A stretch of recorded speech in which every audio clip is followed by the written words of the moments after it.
ایک چھوٹے سے گاؤں میں علی نام کا ایک بچہ رہتا تھا۔ علی بہت شرارتی تھا مگر دل کا نہایت نیک۔ اسے کارٹون دیکھنے اور کھلونے جمع کرنے کا بے حد شوق تھا۔ اس کے کمرے میں ہر طرف رنگ برنگے کھلونے، روبوٹ کاریں اور چھوٹے چھوٹے جانور رکھے ہوئے تھے، مگر علی کو ہمیشہ لگتا تھا کہ یہ کھلونے صرف چیزیں ہیں، ان میں جان نہیں۔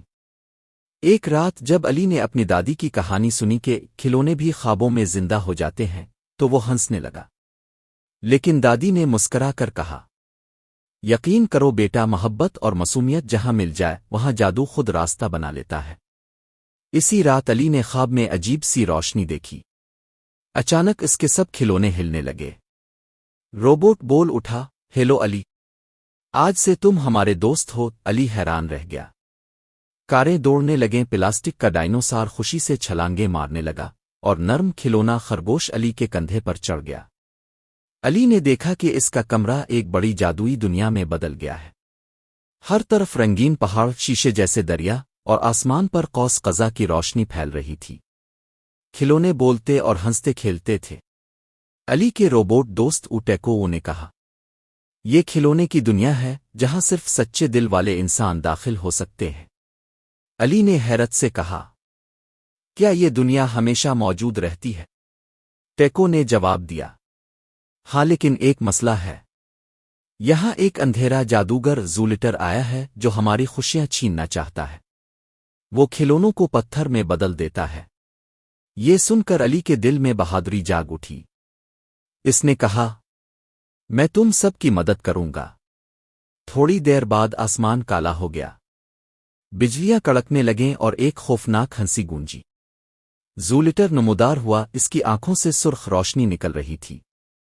اس نے کہا، بچوں، یہ دنیا تمہارے کھیلنے کی نہیں، اب سب کھلونے میرے قیدی ہوں گے۔ اس نے اپنے جادوئی عصا سے روشنی نکالی اور کئی کھلونے پتھر بن گئے۔ علی نے فوراً اپنے دوست ٹیکو کا ہاتھ پکڑا اور کہا، ہم اسے نہیں جیتنے دیں گے۔ کھلونے علی کے ساتھ جاڑ گئے۔ ایک چھوٹی کار نے بجلی کی طرح دوڑ کر زولیٹر کے جادو کو توڑا، خرگوش نے اپنی چھلانگوں سے جادوگر کو الجھایا اور روبوٹ ٹیکو نے اپنی طاقت سے علی کو بچایا۔ لیکن اصل امتحان تب آیا جب زولیٹر نے علی کو پکڑ کر کہا، اگر تم یہ معاملہ حل نہ کر سکے تو ہمیشہ کے لیے کھلونے پتھر رہیں گے۔ زولیٹر نے ایک پہیلی سنائی، وہ کون سی چیز ہے جو جتنی بانٹو اتنی ہی بڑھتی ہے؟ علی نے کچھ لمحے سوچا، پھر دادی کی بات یاد آئی، محبت اور معصومیت جادو پیدا کرتی ہے۔ علی نے پکارا، محبت، محبت جتنی بانٹو اتنی ہی بڑھتی ہے۔ زولیٹر چیخ کر بولا، نہیں ممم، اور دھوئی میں بدل کر غائب ہو گیا۔ جیسے ہی زولیٹر ختم ہوا، سارے کھلونے دوبارہ زندہ ہو گئے۔ ہر طرف روشنی پھیل گئی، قوس قزح اور بھی روشن ہو گئی۔ علی کو سب نے ہیرو قرار دیا۔ ٹیکو نے کہا، تم نے ہمیں دکھایا کہ بہادری دل کی طاقت سے آتی ہے، نہ کہ ہتھیاروں سے۔ کھلونے نے علی کے اعزاز میں ایک بڑی پارٹی رکھی۔ رنگین غبارے آسمان میں الفا رہے تھے، سب گانے گا رہے تھے اور کھیل رہے تھے۔ علی نے دل ہی دل میں کہا، یہ دنیا سب سے حسین دنیا ہے۔ صبح علی کی آنکھ کھلی۔ وہ پھر اپنے کمرے میں تھا۔ سب کھلونے اپنی پرانی جگہ پر تھے۔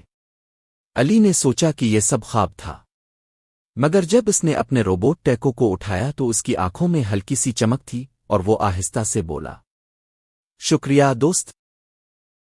علی مسکرا کر سمجھ گیا کہ خواب اور حقیقت کے بیچ واقعی ایک جادوئی دنیا ہے۔ محبت اور بہادری سب سے بڑی طاقت ہے۔ جب دل صاف ہو تو کھلونے بھی دوست بن جاتے ہیں اور اندھیرا کبھی روشنی کو ہرا نہیں سکتا۔